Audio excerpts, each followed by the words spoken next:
Hello viewers, नमस्कार। मेरा नाम है डॉक्टर श्रीधर और आज हम अपनी इस वीडियो में बात करेंगे पोस्ट क्वाइटल डिस्फोरिया यानी कि संभोग के बाद होने वाली शारीरिक और मानसिक कमजोरी के बारे में।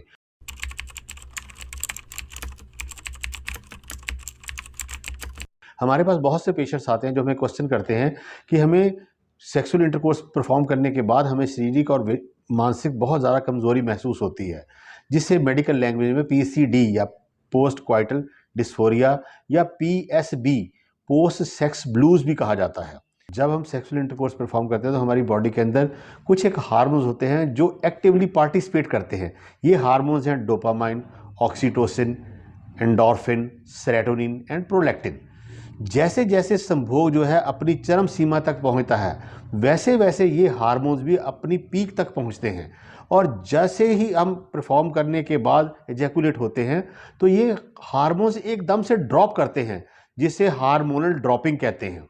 जैसे ही ये हार्मोन ड्रॉप करते हैं तो शरीर के अंदर शारीरिक और मानसिक कमजोरी हमें महसूस होनी शुरू हो जाती है, जिसमें anxiety, neurosis, tension, depression, aggression, irritation, dizziness, drowsiness, insomnia या फिर muscular weakness, guilt, feeling of guilt और इसके अलावा pain in and around the penis, sadness, tearfulness और नेगेटिव थॉट्स जो हैं वो हमारे मन के अंदर या हमारे शरीर के अंदर आनी शुरू हो जाती हैं, जिसे हम पीसीडी कहते हैं। तो इसका जो नॉर्मल टाइम है वो 5 मिनट से लेके 2 घंटे तक है। यानी कि ये जो सिम्टम्स हमारी बॉडी के अंदर क्रिएट होते हैं या हमें प्रोमिनेंट होते हैं या नज़र आते हैं, ये 5 मिनट से लेके 2 घंटे के अंदर अपने आप ये वैनिश हो जाते हैं या ख़त्म हो जाते हैं। क्योंकि हमारी बॉडी के अंदर 2 सिस्टम वर्क करते हैं, एक है सिंपैथेटिक और दूसरा है पैरासिम्पैथेटिक। जब ये सिंपैथेटिक और पैरासिम्पैथेटिक आपस में तालमेल बना लेते हैं या सिंक्रोनाइज कर जाते हैं तो ये सिम्टम्स ऑटोमेटिकली वैनिश हो जाते हैं और हमारी बॉडी जो है एनर्जेटिक होनी शुरू हो जाती है।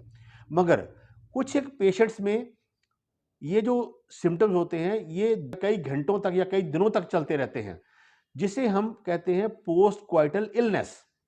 और इसके लिए कई बार ट्रीटमेंट की ज़रूरत पड़ती है और इसकी ट्रीटमेंट में काउंसलिंग होती है, कुछ एक मेडिसिन भी दे सकते हैं। अगर आपको ये पोस्ट क्वाइटल डिस्फोरिया या संभोग के बाद जो भी वीकनेस के साइन एंड सिम्टम नज़र आ रहे हैं, अगर वो साइन एंड सिम्टम्स 5 मिनट से लेकर 2 घंटे के अंदर अंदर अपने आप ठीक हो जाते हैं तो किसी ट्रीटमेंट की कोई ज़रूरत नहीं है। अगर वो कई दिनों तक चलते रहते हैं तो फिर आपको किसी क्वालिफाइड वैद्य, हकीम या डॉक्टर की सलाह लेनी चाहिए, जो कि आपको काउंसलिंग या कोई नीडेड मेडिसिन है वो दे सके।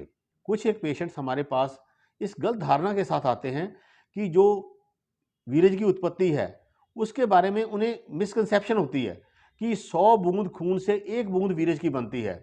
इसलिए जैसे ही वो एरोटिक प्लेयर को फील करते हैं, यानी कि संभोग के बाद जैसे ही वो डिस्चार्ज हो जाते हैं या उनका जो वीर्य है वो इजैकुलेट हो जाता है, तो वो 5 से 10 सेकंड के अंदर अंदर जो एरोटिक प्लेयर वो फील करते हैं, उसके बाद उनके माइंड में ये हीन भावना, गिल्ट फीलिंग या एंग्जाइटी, न्यूरोसिस, टेंशन, फोबिया, ये सारी सिम्टम जो है वन बाय वन आने शुरू हो जाते हैं और उनके मन में ये एक गिल्ट फीलिंग होती है कि जिस वीर्य को हमने निकाल दिया है, उस वीर्य को बनाने के लिए हमारे शरीर को अब बहुत ज़्यादा न्यूट्रिशन की ज़रूरत है, बहुत ज़्यादा खुराक की ज़रूरत है और इसको बनाने में उसके काफ़ी टाइम लगेगा, जिसकी वजह से ये सारी चीज़ें उनके माइंड पर जब ये हावी हो जाती हैं तो उनको ये सिम्टम्स जो हैं, जो एंग्जाइटी, न्यूरोसिस के सिम्टम्स हैं, वो पैदा होने शुरू हो जाते हैं। उनको लगता है कि जो ये सीमन उनका निकल गया है या वीर्य जो उनका निकल गया है, उससे उनको चेहरे पे लाली ना रहना, गाल अंदर धंस जाना, भूख ना लगना, खाया पिया ना पचना, सेहत ना बनना, वज़न ना बढ़ना, बाल झड़ जाना या शरीर के अंदर कमज़ोरी महसूस होना,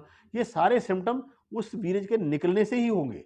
तो ऐसी बात बिल्कुल नहीं है। हमारी एक अलग से वीडियो इसी चैनल पर है, इसको आप देख सकते हैं, जिसमें हमने बताया है कि वीर्य जो है वो एक मल है। इसके निकलने से शरीर के अंदर किसी तरह की कोई भी वीकनेस जो है वो पैदा नहीं होती। पर मगर बहुत से लोग जो हैं वो वीर्य को ओझ समझ लेते हैं या बॉडी की इम्यूनिटी समझ लेते हैं, जिसकी वजह से उनके शरीर में डिफरेंट जो ये सिम्टम्स हैं वो क्रिएट हो जाते हैं या पैदा हो जाते हैं। तो इसलिए अगर आपको इसकी उत्पत्ति, वीर्य की उत्पत्ति के बारे में कोई मिसकंसेप्शन है या आपको उसके बारे में पूरा ज्ञान नहीं है, तो आप मेरे से या अपने क्वालिफाइड किसी वैद्य, हकीम, डॉक्टर से सलाह करके इसके बारे में पूरी जानकारी ले सकते हैं। आयुर्वेद के अनुसार हमारे शरीर के अंदर 3 गुण, 3 दोष और 7 धातुएं होती है। ये गुण हैं सतोगुण, रजोगुण और तमोगुण। दोष हैं वात, पित्त और कफ, और धातुएं हैं रस, रक्त, मांस, मेद, मज्जा, अस्थि और शुक्र।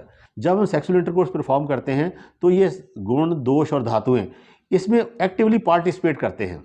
मगर जिन लोगों में इन गुण, दोष और धातुओं में विषमता होती है, यानी कि एबनॉर्मेलिटी होती है, उन लोगों में संभोग के बाद जो उनके शरीर के अंदर शारीरिक और मानसिक वीकनेस महसूस होती है, वो इन गुण, दोष और धातुओं की विषमता की वजह से होती है। अगर आपके शरीर के अंदर गुण, दोष, धातुओं की विषमता है तो आप किसी भी डॉक्टर, वैद्य, हकीम या किसी से भी सलाह करके इसके बारे में उपचार ले सकते हैं। मुझे आशा है कि मेरी ये वीडियो आपको पसंद आई होगी। अगर ये वीडियो पसंद आई है तो प्लीज़ इसे लाइक कीजिए, शेयर कीजिए और बेल आइकॉन को ज़रूर दबा दीजिए ताकि मेरे आने वाले वीडियोज़ आपको आसानी से मिल सके। जय हिंद, जय भारत, सर्वे संतु निरामय।